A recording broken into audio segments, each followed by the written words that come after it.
Hello, everyone. Thank you all for joining this webinar brought to you by Inside Housing and Gerda on some very important changes being brought about by the Fire Safety Bill over the next couple of years.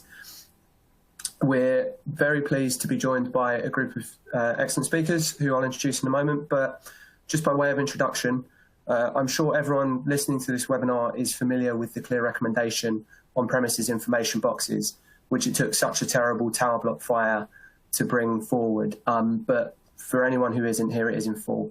The government should give consideration to requiring high-rise residential building owners to provide relevant information on or near the premises, such as premises information boxes or plates. What you may not know is that that recommendation, which I just read out, was actually from the terrible tower block fire in 2009 and went on to be rejected by the government of the day as unnecessary and disproportionate. Sadly, history appears to have proven that to have been a fatal mistake, because on the night of the Grenfell Tower fire, the firefighters who arrived were provided with emergency plans which were 15 years out of date and waited until after 7 a.m. for even a partial list of residents, by which point the fire had been burning for more than 6 hours. So in the aftermath of that fire, we returned again to the proposal about premises information boxes, and the government has now decided it is not unnecessary and disproportionate, and plans to introduce a requirement that premises information boxes should be used outside buildings containing a number of key documents ranging from floor layouts to, in some cases, personal evacuation plans. These are the sort of changes which the fire safety legislation is going to make. It's currently making its way through the Houses of Parliament and remains subject to debates and amendments from both houses. The bill will tackle the scope of risk assessments. It's also going to tackle the crucial question of fire door inspections, which is a factor that has already been found to have been pivotal in the way fire and smoke spread so rapidly inside Grenfell Tower on the 14th of June. All of these changes and recommendations have huge implications for those who manage high-rises, particularly in the social housing sector. So I'm pleased that you're all joining us today to talk about those in a little bit more detail. To discuss the impact, I'm joined by a really terrific panel of experts. We're going to hear first from Gary Fredericks, who's Director of Fire Safety at Gerda Security Products. Gary's got a long history in the fire service and fire safety generally. Gary will be followed by Mick Osborne, who is a Technical Response Lead, Operations Committee and Deputy Chief Fire Officer for the National Fire Chiefs Council, and is also a senior role at Buckinghamshire Fire and Rescue Service. So those guys will give us an overview of what these changes are and what they're all about and what the fire service needs and uses these new tools for. We're then going to hear from Melanie Black, who is Building Safety Programme Manager at the Guinness Partnership, and finally, but not least, Jack Bernard, who is Safer Homes Delivery Manager at the Hyde Group. Both Melanie and Jack will be able to talk in detail about the practicalities of doing this at large housing associations with lots of tower blocks, what they've learned, what challenges they're overcoming, and what hopefully you can take into your own organisations from their experience.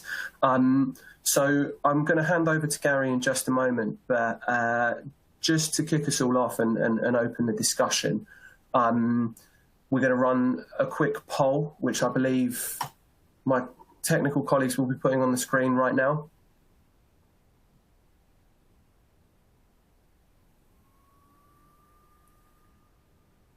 Are we seeing a poll? I haven't got one on my screen. Oh, there we go. It's up. So if you could take a minute to just fill out that poll, it will be useful to add to the discussion, which we and our panel are going to have, especially in the question and answer session at the end. So I'll leave 30 seconds or so for everyone to answer it.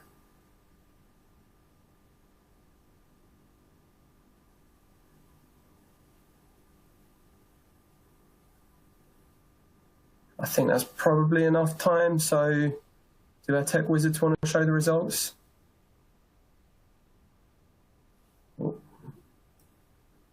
So we have everything in place.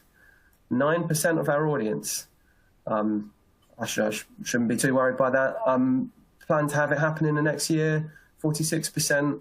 We are aware and just thinking about it. 28%. So honest answers there, and I think probably reflective both of the fact that these proposals are not 100% fully developed yet, and also it's been quite a challenging year with many other things to think about. But a good time to be hearing from experts about how to make these proposals work. So without further ado, I will hand over to Gary.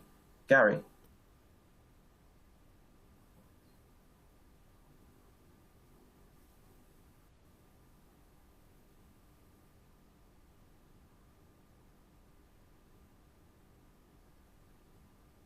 Bill that's going through the procedures at the moment, but also some work that's already been completed with Dame Judith Hackett's report, and also phase 1 report of the Grenfell Tower Inquiry, which is obviously still ongoing.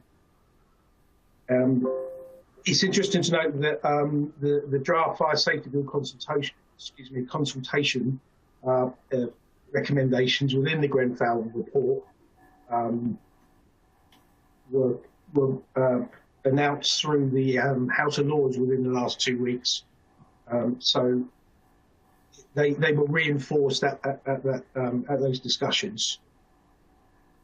I note from the list of people that are currently here that some of you obviously have been involved in a lot of this work and will continue to be involved in it, which is good news. So going on to, right, okay.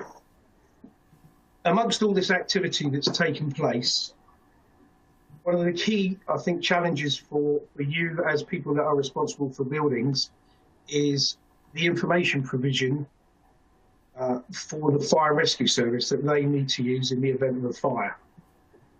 What information do you need to provide? What format does it need to be in? Is it paper-based, as some have put forward? Is it electronic, as others have put forward? Is it both?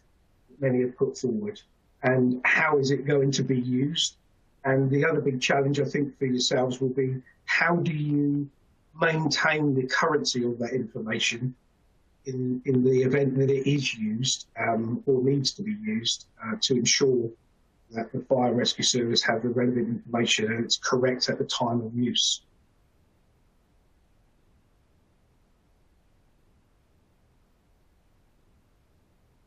Just after the Grenfell fire, Gerda put forward a proposal to draft a new guidance for high-rise residential buildings.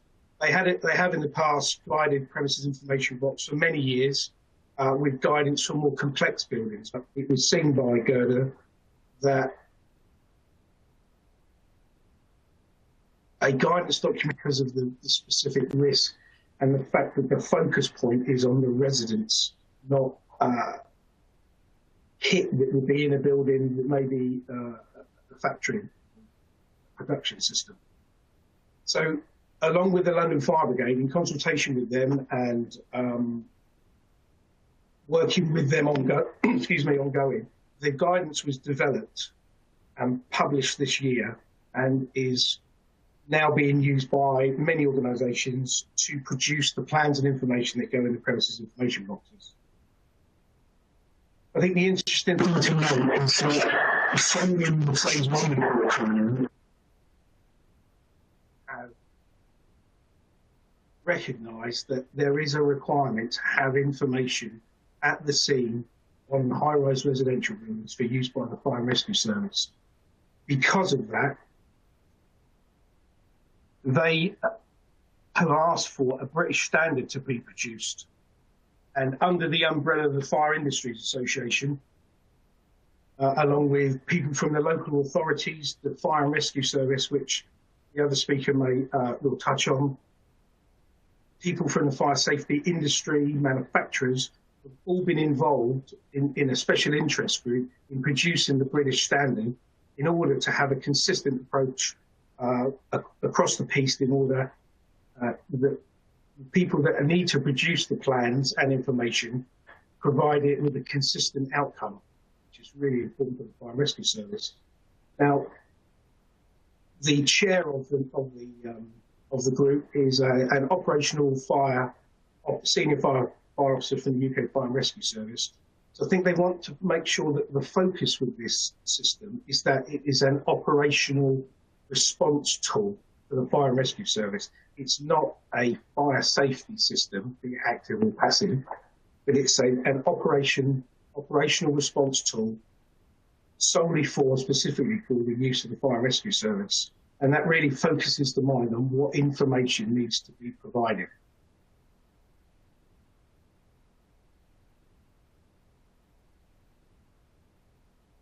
The British Standard, in its current form, is in draft. It is due to be published within the group before Christmas for consultation. After that, I think the Fire Industries Association, at the beginning of the new year, will send it out for wider consultation and then hopefully be published in its entirety within the new year. And the idea is that by using the British Standard, you go through the process within that document, and the outcome is that you provide a consistent set of plans and any written information that's relevant to the building and also relevant to use by the fire and rescue service, and that it's kept within a secured box. Also within the British Standard, it's really important to know that there will be a standard for the box itself, for the security, because there are issues around GDPR in relation to the information that's going to be kept within that box for residents, which I'll come on to in a bit more detail in a minute. So that is the process that will be rolled out with the new British Standard in the new year. It's currently happening through Gerda, but the British Standard will provide a national standard.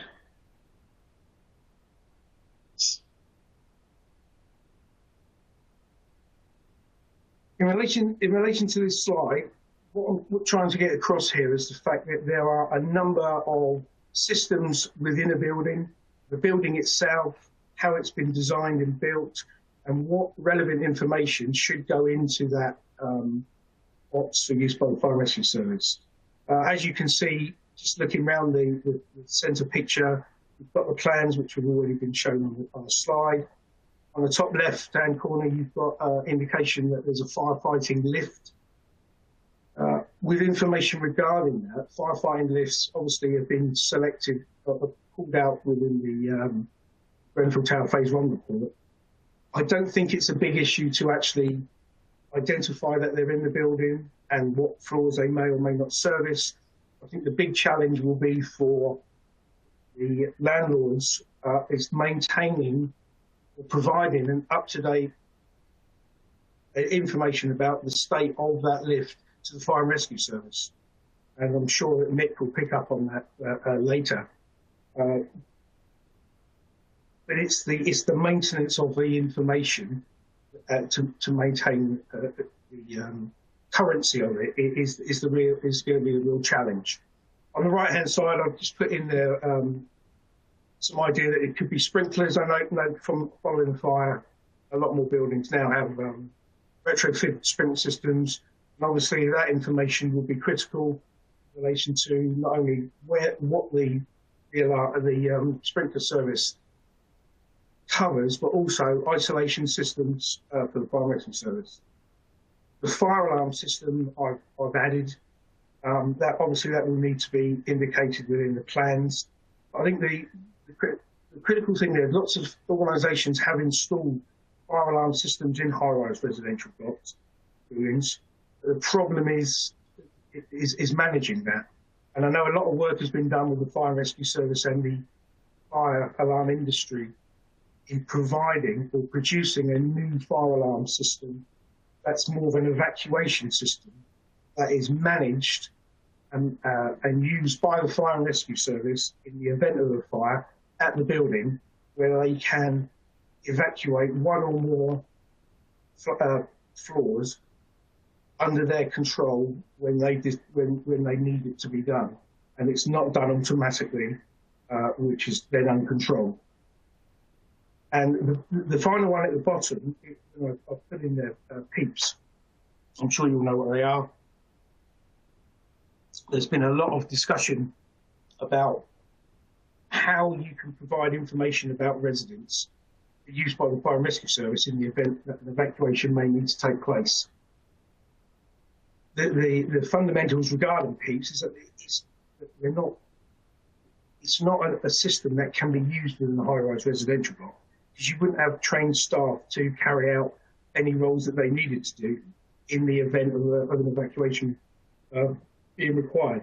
However, the special interest group have been working closely on providing a solution that gives the required information to the Fire and Rescue Service, but gives minimal information about the actual person. So, for example, if a person lived in flat 502, that information would be provided in the format of the number of the flat where the person was, the level of assistance that would be required, and no more. No names, no information directly about that person. And that would be banded like an alarm system, a traffic light system. Red being they would require a lot of assistance, green, not so much assistance. Green could be someone with a hearing impairment where you would just need to notify them, they can self-evacuate. Red could be someone who would need carrying out of the building and on a stretcher or other system, so that the Fire and Rescue Service would know what resource requirements they needed in the event of carrying out an evacuation in a tower block using that system. Now, it's still under discussion. Nothing's been agreed, but it looks as though that's the way forward, which I think will be a lot easier for landlords to provide that type of information. A lot of research has been done about the fact that people that may have issues do not tend to move very often in relation to moved properties. So the information that's being provided can be maintained quite easily and then reviewed annually. So with regards to the PEEPs, that will be pushed to one side, and it will be more in relation to effective information for the Fire and Rescue Service. So I think, in summary, from my point of view, in this early stage, is that once the British Standard has been produced, the information requirements for landlords will be quite simple to provide it in relation to size and shape of the buildings, floors, what systems are installed in the building, be it passive or active, in relation to fire safety, any additional information about residents that can be of use to the Fire and Rescue Service. And then once things calm down, I think the actual way in which things are updated will be programmed in a way that it won't be too onerous on the residents, or sorry, on the people responsible for providing that information. Thank you. Thank you, Mick. That's me finished. Yep. Terrific. Thank you. Right. So that was very enlightening, Gary, and we are now moving on to Mick Osborne, who is going to talk in more detail about how the fire service view this and how important these things are from the fire service perspective and what they need. So I will hand straight over to you with no further ado, Mick. Thanks very much. And firstly, I'd just like to thank you and to the organisers for the invitation and opportunity to take part today. And I just wanted to mention that although I was invited along, due to my role within the National Fire Chiefs Council, I'm of course happy to speak and respond to any questions from my own Fire and Rescue Service perspective with regard to this particular topic as well, because obviously I have a vested interest in my professional work with Buckinghamshire as well. So I won't be using any slides, as I was, after the demonstration session the other day, a little afraid that I'd just be creating uncomfortable moments for myself as I attempted to try and navigate around the technology. And you'll also be pleased to know that Gary has helpfully touched on many of the areas I was looking to cover as well. so you won't have to put up with me for too long, but I do want to cover off some pieces from a purely fire service and National Fire Chiefs Council perspective. I'd like to firstly start by saying that, of course, both the National Fire Chiefs Council and Fire and Rescue Services welcome any changes to legislation or regulation that aims to improve the safety of the public in the event of any emergency, including fires, and of course helps to improve the safety of firefighters when responding to such incidents. Both the National Fire Chiefs Council and Fire and Rescue Services in general have in fact been calling and campaigning for improvements and changes in these and other areas for many years, as you'll be very aware. The Fire Safety Bill itself, it has broad impacts for Fire and Rescue Services from both a fire safety or protection perspective, with regard to giving us, as enforcing authorities, new powers in respect of multi-occupied residential buildings, and also placing obligations on responsible persons or duty holders in managing and reducing the risk of fire. But it's the operational response elements that I'm going to touch on for this session, in line with what you've already heard from Gary, and in particular the duties of owners or managers to share information with their local fire and rescue services, which is key to all of this. But just by way of a little bit of history for you, it's been long established and enshrined in law, well, in fact, since probably just before I joined the fire service, by way of the Fire Services Act 1947, and more recently, Fire and Rescue Services Act 2004 under Section 72D, which confers powers to fire and rescue services to make arrangements for obtaining and gathering information needed for the purposes of extinguishing fires in its areas, protecting life and property in the event of fires, etc. But obviously that only conferred powers on the fire and rescue services to go out and get that information and give us powers of entry to obtain that information. And it comes back to that we don't know what we don't know element of certain aspects, especially when it comes to larger buildings and the facades of buildings and external pieces of buildings as well. So the extra responsibilities that the new bill now places on owners and managers or responsible persons of multi-occupied residential buildings to share such information that is so vital operationally for us, such as the design and construction of facades, external walls, etc., can only assist and enhance fire and rescue services in understanding the risks in their area, and then how they can work to assist in mitigating these and developing their plans should emergencies occur. The key for me is around providing operational information for crews attending incidents, is that it needs to be up to date and relevant, and very importantly, readily available. We already, as Fire and Rescue Services, store a lot of digital information on mobile data terminals, on appliances and in other vehicles, but like all IT systems, it can fail. So hard copy information in a premises information box, in my own opinion, is an essential backup.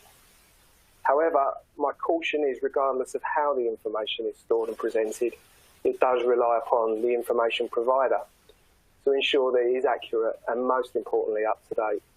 Gary's already mentioned, the area around PEEPs and that, and the postal evacuation plans. That can change on a daily, weekly, monthly basis, and I'll come on to sort of the slight concerns around how we receive and store information anyway. So the relevance of the information is also key. Too much information in the early stages of an incident can be as much of a hindrance to the initial incident commander as not enough information could be. Initial attending incident commanders need to be able to assess and interpret the available information during a dynamic situation to assist them in developing their own tactical plans for dealing with what they're faced with. A standardised approach, which is being worked on by way of the British standards, as you heard from Gary, by way of the Special Interest Group, as to the contents of any premise information or premises information boxes, is becoming increasingly important. And from a fire and rescue service perspective, this is becoming even more important now, because the way that we respond to emergencies, the way that we develop our response models across the country, does mean that local crews who may have knowledge of the premises in their area are not always going to be the first in attendance, because of the way we move our resources around now to meet different risks and demands at different times of the day and during different seasons and different emergencies that occur across the UK.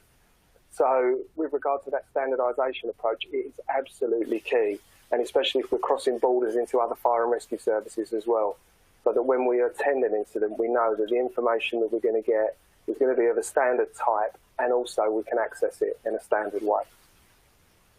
So regarding the type of information being stored within premises information boxes, I appreciate, again, this is being worked on with the special interest group and developing the British standard. But from my perspective, for example, floor plans, building plans, contact information of responsible persons, evacuation plans, emergency equipment, lift information, as Gary also mentioned, fixed installation information, PEEPs, they're all relevant. As would be also the premises fire risk assessment, but at different stages of the incident. But from a purely operational perspective, simple, up-to-date, easily accessible information is for the initial incident commander is absolutely key. So I'll go back to what I mentioned earlier around just a slight caution with regard to the sharing of new information, in particular, both digitally and hard copy on a regular basis. It does place burdens upon fire and rescue services and, of course, responsible persons to manage this information flow. Now, don't get me wrong, this isn't a negative comment by any stretch of the imagination, but I feel it is important for us to define what we do want to receive and how we receive it.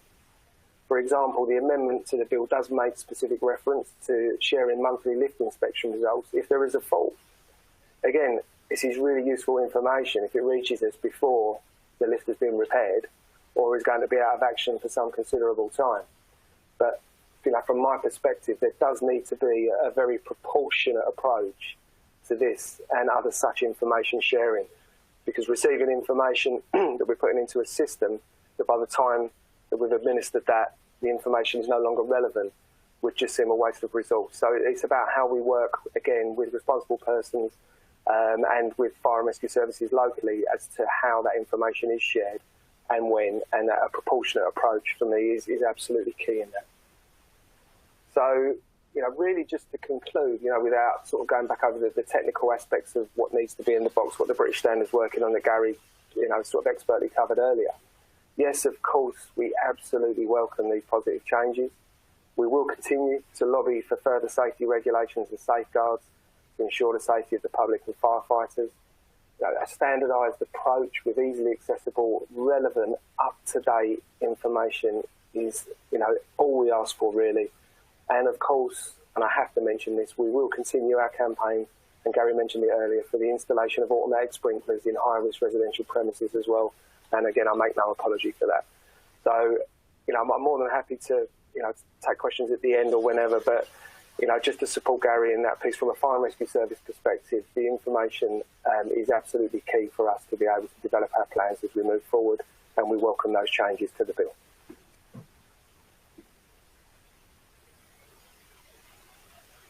Thank you very much, Mick.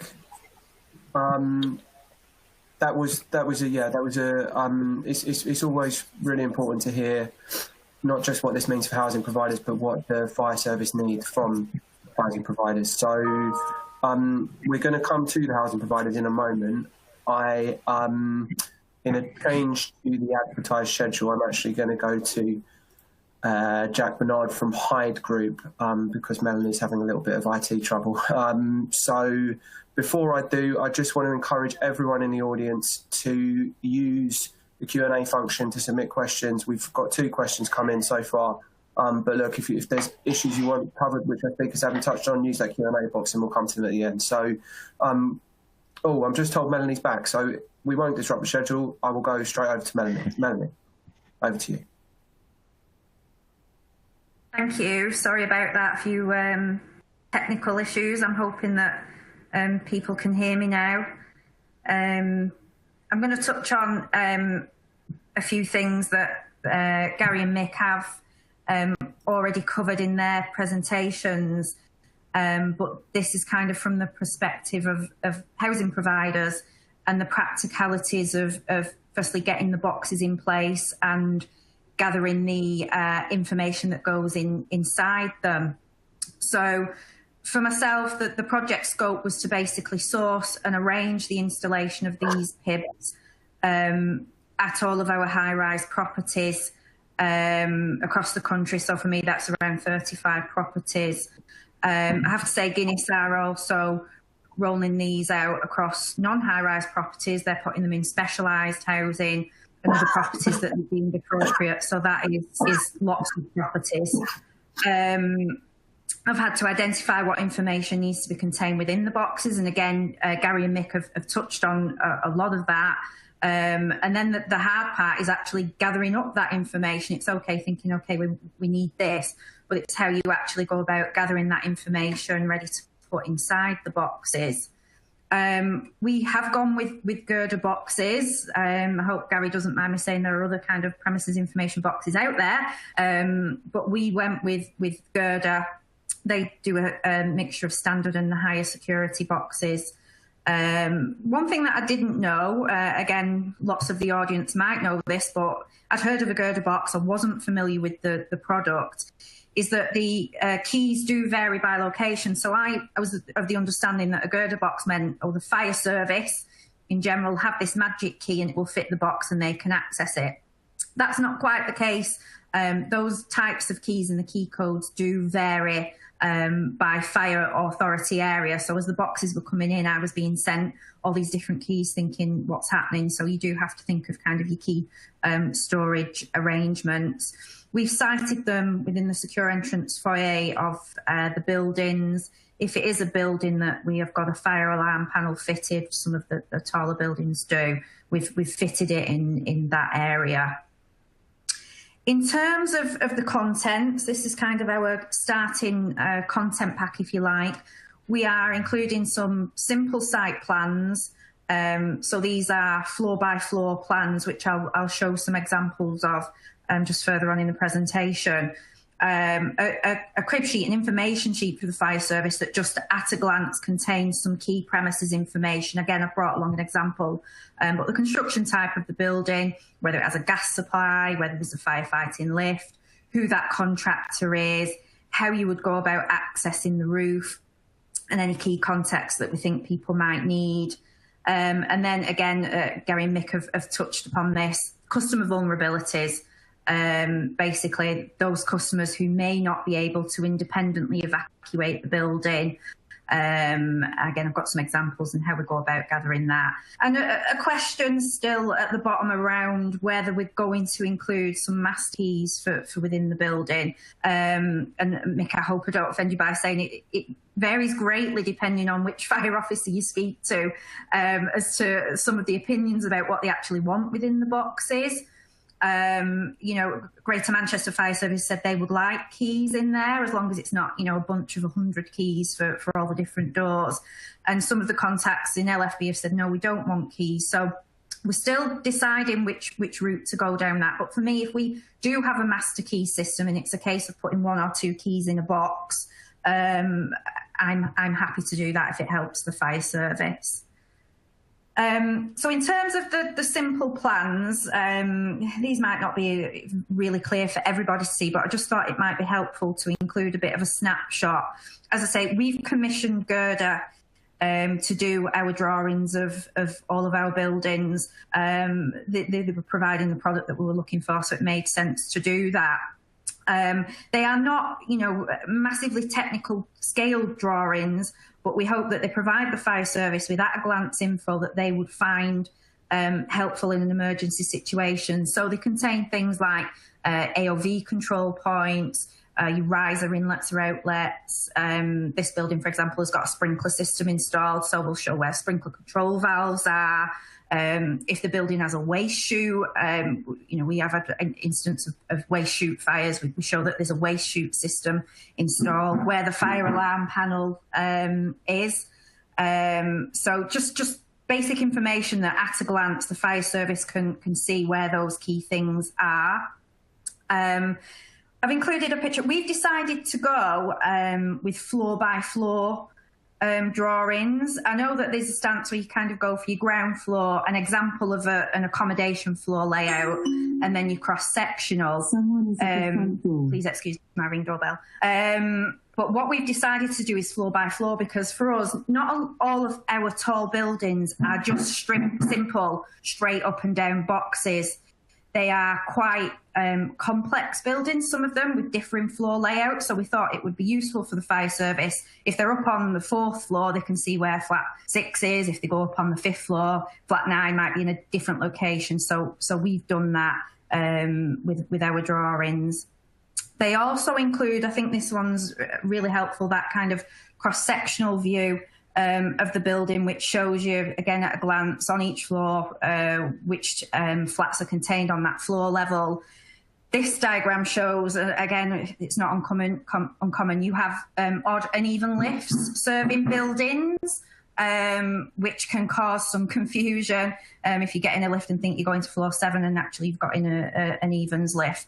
So again, we think that that's helpful information for an emergency situation.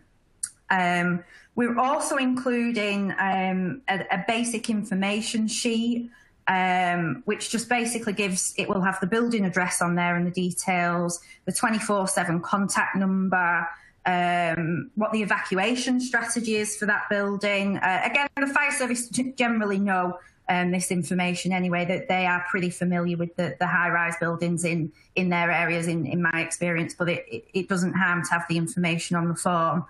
Basic information about the construction type, at a glance number of floors, whether we've got those firefighting lifts, where the riser locations are, hydrant locations, just at a glance to save them having to figure any of this stuff out, really.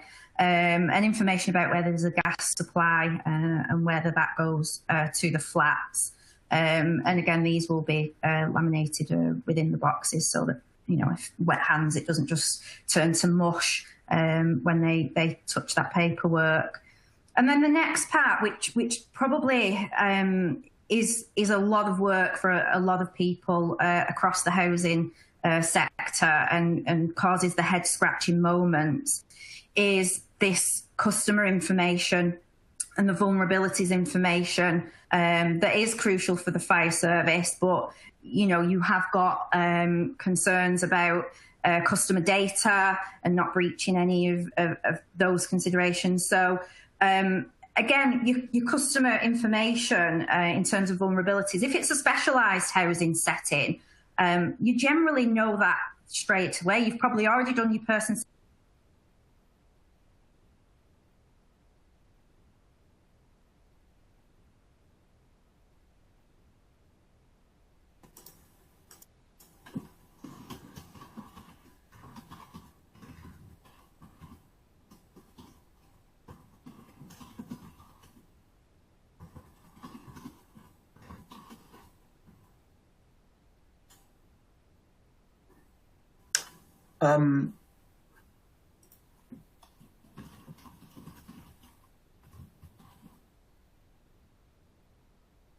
Hi guys, I think we've lost Melanie there. Unfortunately, I certainly have. I'm not sure if everyone else has. I just gave it a second to see if she was coming back. Hopefully, this at least means she can get that Amazon delivery or whatever it was at her door. I'm going to go over to Jack and we can finish off the last couple of slides of Melanie's presentation when her Wi-Fi permits. So handing over now to Jack Bernard, Safer Homes Delivery Manager at the Hive Group. Jack, take it away. Thank you, Pete. Good afternoon, everybody, and thanks for having me here today. I'm going to talk to you all today about the journey we've been on here at Hyde and the opportunities for us as a responsible person to put ourselves in the best position possible to meet the future or current and future legislation in terms of fire safety and specifically property information boxes. So over the last 6 months, we've reviewed our existing processes and procedures to understand our strengths and weaknesses around PIBs. As the proposed bill also recognises, we found some of our key weaknesses were ensuring information is accurate, accessible, clear and up to date, ensuring information is provided in consistent formats relevant to the appropriate service, whether to provide paper and digital versions, of course, the cost associated with rolling these out on scale, and others. As a housing association, we also face some specific challenges with PIBs, such as the ownership and management of them internally, the complications of large-scale collaboration across different departments, etc., to facilitate them, lack of engagement from residents, the data protection side of things, the physical siting and access providing, ASB and damage even, and lack, of course, of some of the relevant information, such as floor plans. So we then looked at strengths within the business, and it became quite clear quickly that many of the areas identified as weaknesses in terms of PIDs were in fact some of our key strengths when we considered them for other purposes. So, for example, we found we have extensive existing processes to manage customer data, along with digital systems to manage this. Likewise, we have systems and processes to manage and hold property data. This alone provided a potential solution to one of the key challenges of ensuring information is up to date. We also have management processes for fire safety and other compliance disciplines, large-scale contractor or direct labour networks, purchasing power, good levels of collaboration across sectors, existing direct links between supplier or contractor IT systems and our own systems. It started to become clear as a result of this that we had a real opportunity to utilise some of our existing strengths to counter the weaknesses that we found, creating a real opportunity to meet current and proposed legislation and best practice whilst creating additional efficiencies. So to capitalise on our strengths, we determined the key was to focus on linking existing systems and processes to create a centralised hub that contained all the information required to meet the requirements of PIBs and more. Working with multiple organisations, we've created a cloud-based hub which starts with a 3D model of a building, capturing both internals and externals.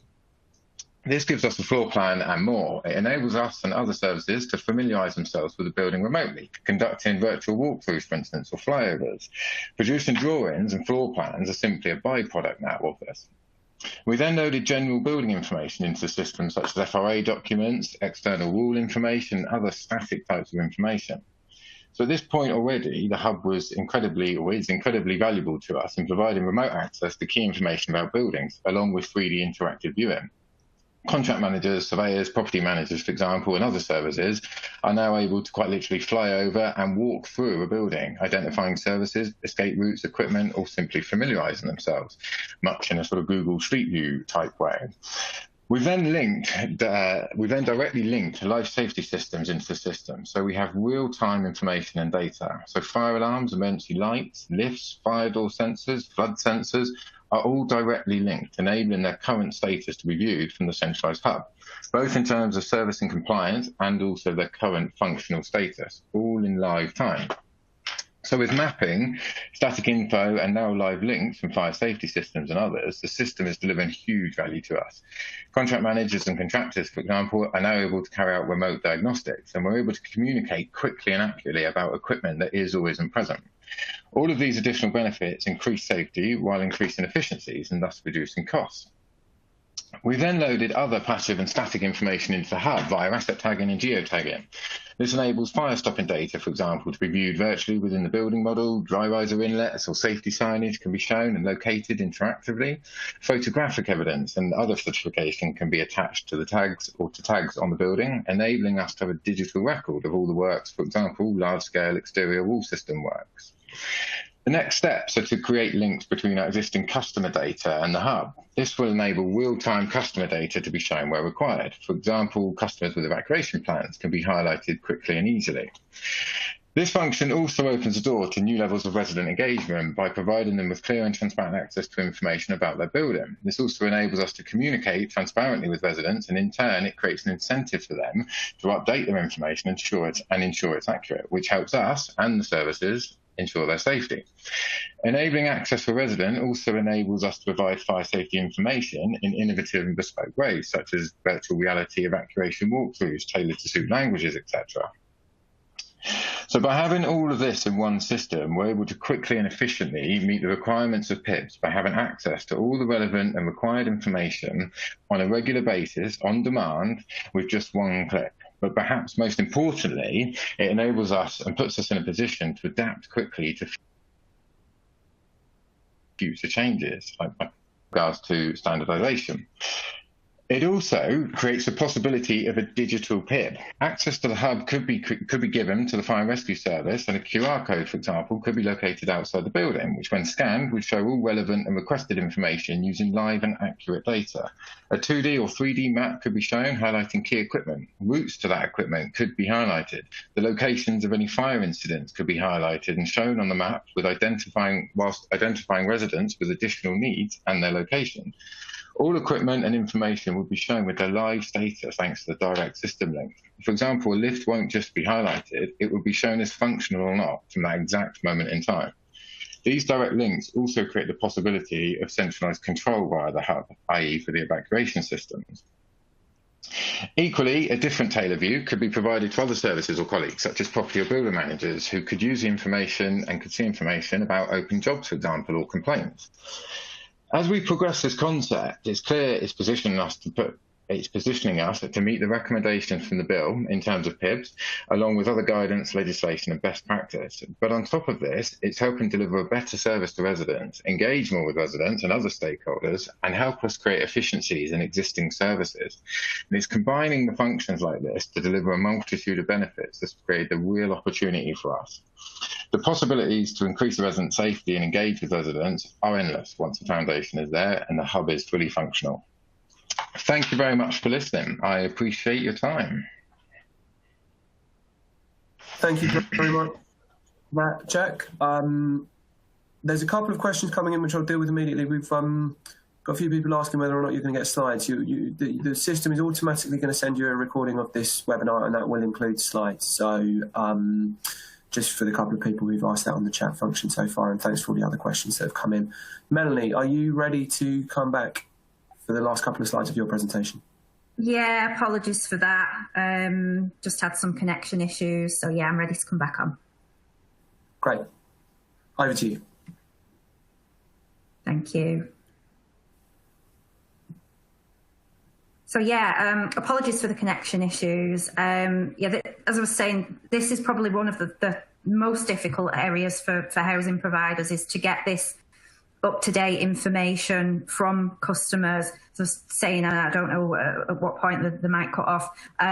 Some customers are reluctant to share information if they think that, you know, say admitting that they can't use the stairs, if the lift can't be used, do they think that they're going to be evicted because of that? So it's about, you know, really communicating the fact that this is about helping keep them safe. And the reason that we're getting this information is to share with the fire service so it can be utilised in an emergency, just to try and alleviate some of those fears. So it's not myself and the building safety team going out speaking directly to customers. For us, we've utilised our customer liaison service, our customer liaison officers undertaking those person-centred fire risk assessments and then feeding back the information to myself, and we populate these forms. We have gone for a colour-coded system just to try and highlight that level of vulnerability, with a little bit kind of additional information as to what that means. Are they wheelchair bound? Are they just slow to mobilise? Do they just struggle with doors? But again, you know, I'm aware that there is further guidance coming out around this, and it may be that we then change the forms that we use and change the information that we share. We will be guided obviously by wider guidance, but for the time being, having shared this with Greater Manchester High Rise Task Force, they were certainly happy with the information.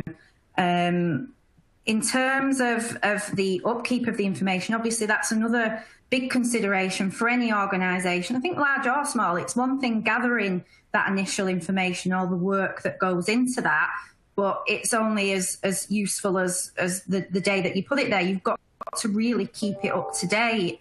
And we're deciding at this moment in time, we're going to review it at least monthly.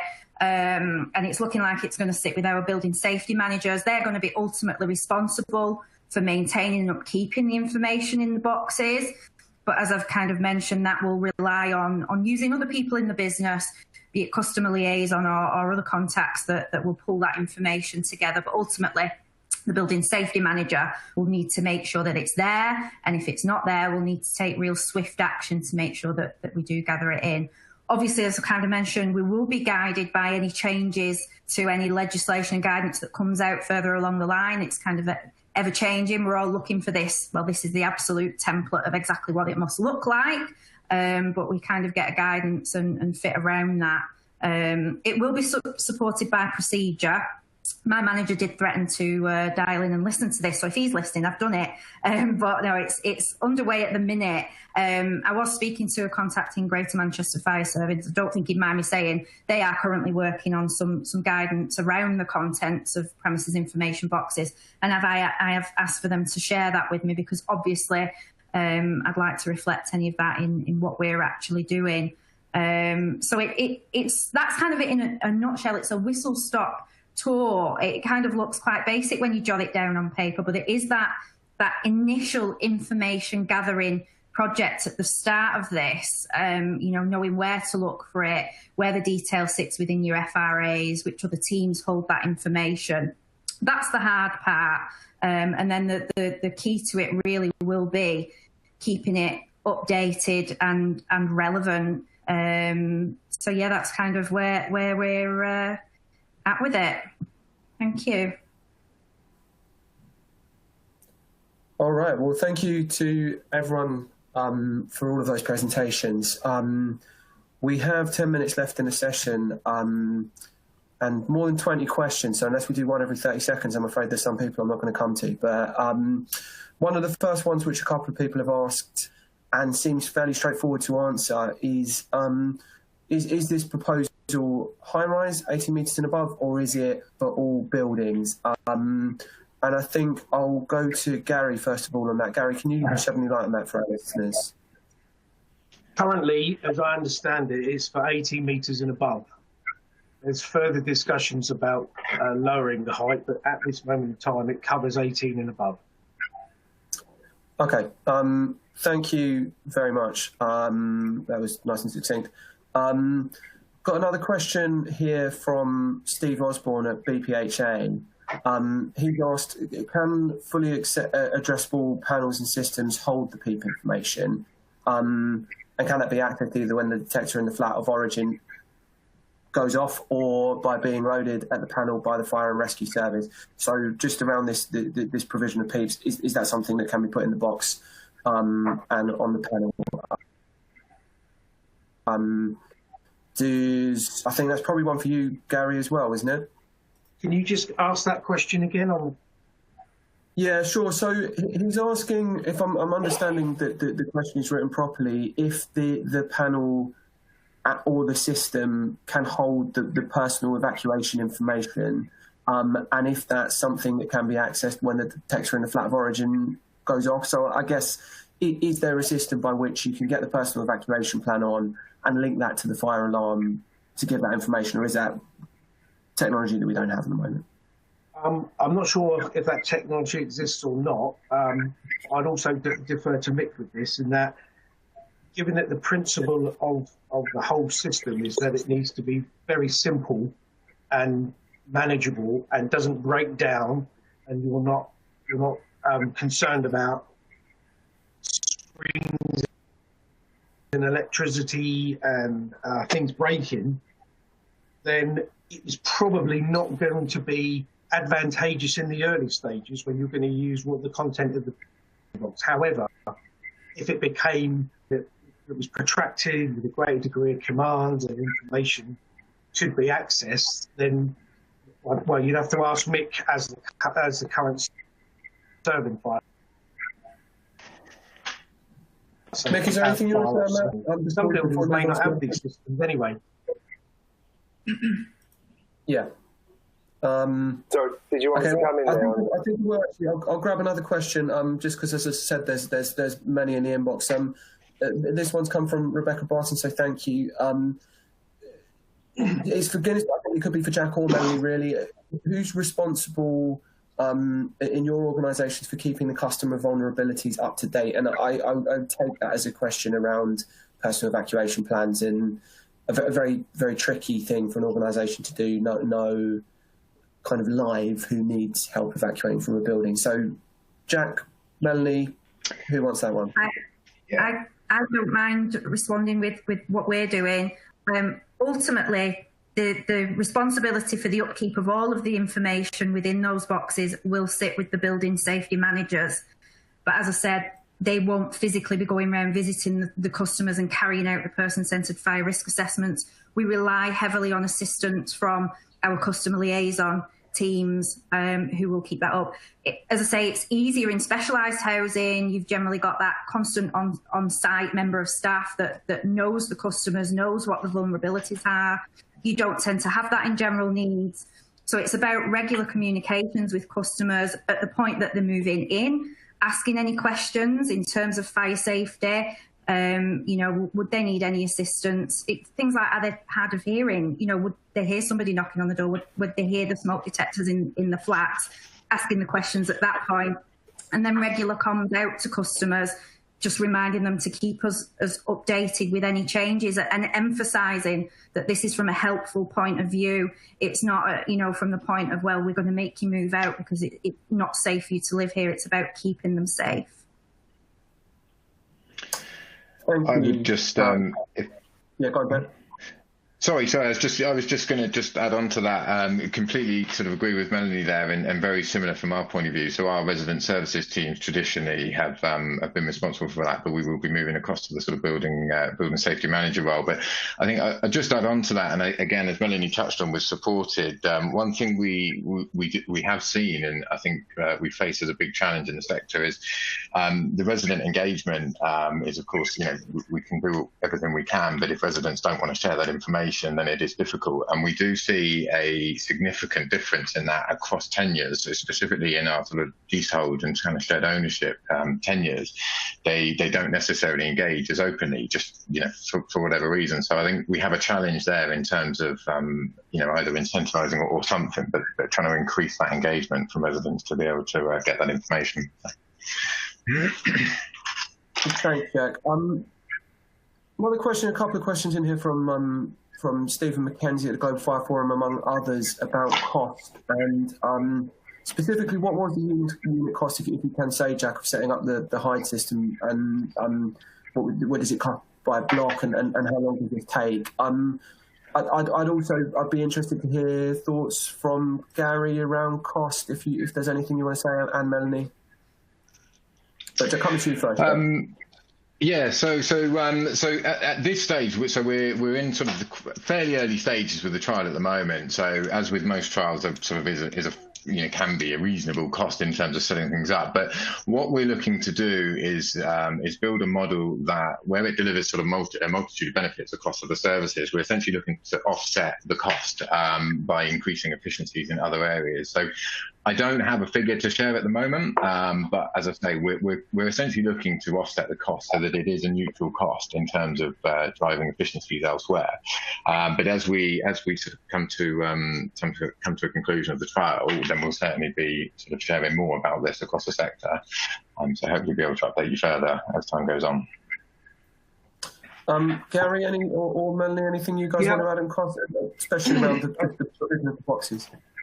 I think in relation to the plans and information, what Gerda are providing is a plans provision service where we would go out, carry out a full survey, provide and draw up the plans with obviously additional information from the landlord, and then they would be placed in the premises information box. In addition to that, there's another service that we offer, which would be like a 5-year audit plan, where on a regular basis we would come back and audit the plans and the information to ensure that the information within the box is current and compliant. We're in the early phases of pricing, and I kind of wouldn't want to just blurt out what we may or may not be charging. But anybody that wants to know, my details will be available, and we can discuss that, because there is a set system of pricing, and it will relate to numbers of the boxes and plans that you need. So that information, more than happy to have a chat with anybody. It's not excessive. We're just into the last minute now, but there's a question that some people at Manningham Housing Association seem quite keen to have answered. And it's not a topic we touched on an awful lot, but just around the issue of checking fire doors, which I know is included in this legislation. what are the requirements for checking fire doors, and particularly for blocks that are not high-rise? I know there's been some debate around that. There was recommendations, and then what government's actually going to do. Is there anyone on the panel who can answer that question? What are the requirements, and what are the requirements specifically in non-high-rise?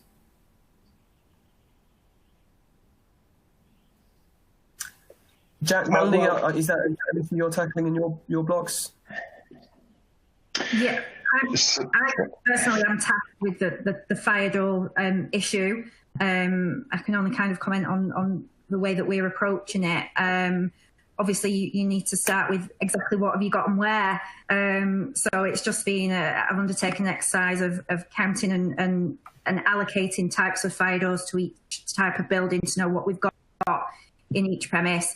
And I am actually looking at some electronic fire door tagging and inspection systems. We've got a couple of systems that I'm going to trial in January. So if people want to contact me via LinkedIn, after that, I'm happy to share my findings of those trials of those electronic systems. Okay, thanks, Melanie. I have actually, I had a little dig around in the Inside Housing archives, and the situation, as I understand it, with in answer to Manningham Housing Association question, is that the Grenfell Tower Inquiry recommended 3 monthly checks of all fire doors in all blocks of flats, that's regardless of height. The Home Office consultation then limited that, and it's only going to require 3 monthly checks on the communal areas of doors in high rises, so that's above 18 metres, and then 6 monthly checks for flat entrances doors, again in high rises. And then those timeframes double when you go down to 11 metres. So it goes yearly for entrance doors and 6 monthly for fire doors. That's what the Home Office consulted on. I don't think we've seen a final proposal yet, and I'm willing to be corrected by anyone in the panel if they want to be. I've been told by Kwam that I can throw one more question your way before I let everyone go, if you're willing to take it. And I think it's one I wanted to pick up, which is a general question about, and I'm just trying to find who sent it. Sorry, when I navigated away to answer that question, I lost it. But the question was, why is this something that seems relatively easy to implement and cost effective? Why is it something over so many years that the sector hasn't done? And that's an open one for the panel to answer. I'm sure anyone could have some thoughts on that. I think from my point of view, as Gary Fredericks, were the benefits sold to people that would provide it in relation to minimising the consequences of fire, and therefore minimising cost. So I don't think it's been promoted as well as it could have been promoted. So that, and an awareness issue in relation to it being available. If this goes back to originally plans being required following the King's Cross fire, when the inquiry found that every underground station should have a plans information box, plans of the station, and they're there today. So it's not new, but I don't think it's been promoted on general housing. And don't forget, prior to some major fires in tower blocks, it probably deemed that high-rise buildings were not seen as a great fire risk because they're concrete boxes with small concrete boxes within them.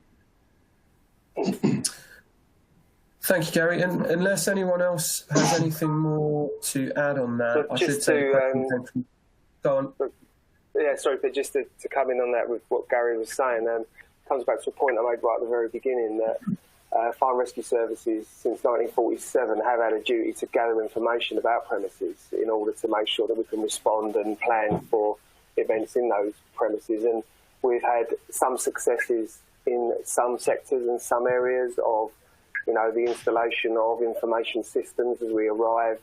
Gary mentioned King's Cross and underground stations, but equally there's a lot of other premises that I've worked with over the years who have installed premises information boxes when it hasn't been legislated for.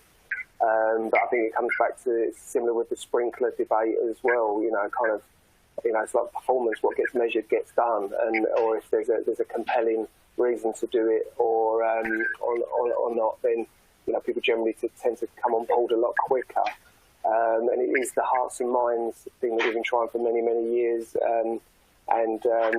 Yeah, it's been a long time coming, and we'll engage with anyone that wants to work with us to make sure that we can keep our community safe. Well, thanks for that, Mick. That sounds like a good way to round off the session. So, look, at this point, I normally ask the audience to thank our speakers. Since we can neither see nor hear you, I'll have to do it on their behalf. So, thanks to all four of the panelists for coming along and sharing their time and staying for a couple of minutes extra to answer some of the questions. So, I do hope this session's been useful to all of you, and please do keep an eye on your inboxes, because you'll be getting a recording of it with all the slides in due course. Yeah, that's just all that remains for me to say is just once more thanks to Jack, Melanie, Mick and Gary for sharing their time. Take care. Thanks all.